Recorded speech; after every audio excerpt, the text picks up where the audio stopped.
Whoa, 26.2 miles. I wish I ran it, but I walked it. I mean, the amount of time I was running is probably like 2 miles at the 2 miles probably running, and none of it was very fast. But it feels incredibly good to have at least walked 26 miles because now I know my legs can up to that point. And this is the first time in probably a few years that, yeah, I've gotten that distance where even walking or not, at least I know my knees can take it, my legs can take it. And it was so much easier than last time I tried, well, even last week when I was doing 19 miles and all the blisters. I still have maybe some minor blisters, but I've just got 6 extra miles now. Maybe I probably could have had 30 if I wanted. So yeah, it's just nice to know that I'm increasing my limits. Now, I want to get to running these things and running fast these things, of course. I don't want to keep walking, but walking's fine too. And the other thing was carrying the drone on my back and the backpack, and all the weight does add up in the water. So I also keep that in mind, that if I hadn't been carrying all that, I probably could have been jogging a lot more of this. But anyway, we're done. I'm going to be sore a little. Yeah, although I've been doing this more consistently now, so I think the soreness should be not as much as it's been in the past, and definitely not the same level of blisters as before, but they keep happening. I delayed my flight tomorrow. I just switched my flight, changed my flight, that's a good word for it, to a later flight, so I do get an extra few hours of sleep, because before I was going to be getting up at 3, now I'm getting up at 6:30, so that's cool. Yeah, it's like that's just really cool. I was not looking forward to getting up at 3. I think the only thing is there's less worry about traffic, but there's more worry about am I going to find an Uber driver? Is anyone going to take my ride that early in the morning? So I guess there's that. I got an ice cream once again. So after all my years in Pleasanton never going to Marigold ice cream, I've now gone twice. Well, I guess in a year. I didn't go last month, but yeah, I really love that place. That is just the coolest thing. That is like going back in time. There's just the lines for traffic. People can. It's like a drive-through as well, but also you can walk up, and it's just really, really well done because they've got like people work in the lines, and they'll come up and take your order. With like a little kiosk, and you can do wireless payment, and then they just bring you your ice cream and call your name. And even the people in the cars, it seems to go by pretty quick.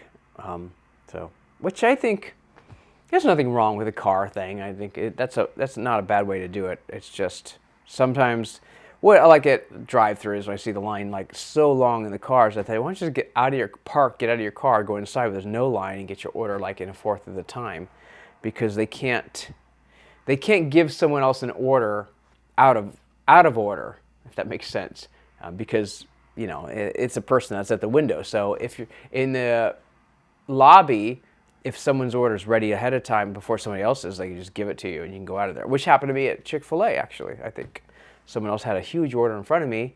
Mine was just some fries, and so they were able to give me my order first. Yeah, so it was a good trip, fast. Is it out of my system now? I mean, as far as some of these jogs, this is one of the big reasons I do this, the extra days of the jogs. Iron Horse, pretty much. I mean, I wouldn't mind doing the Iron Horse next month. I don't know, maybe. Now that I think about it, like, would you like to do the Iron Horse next month? Maybe. Jogging to Livermore and back? Nah. It just, there's so many really, really boring parts in that run that I don't want to do that again. Not for a while.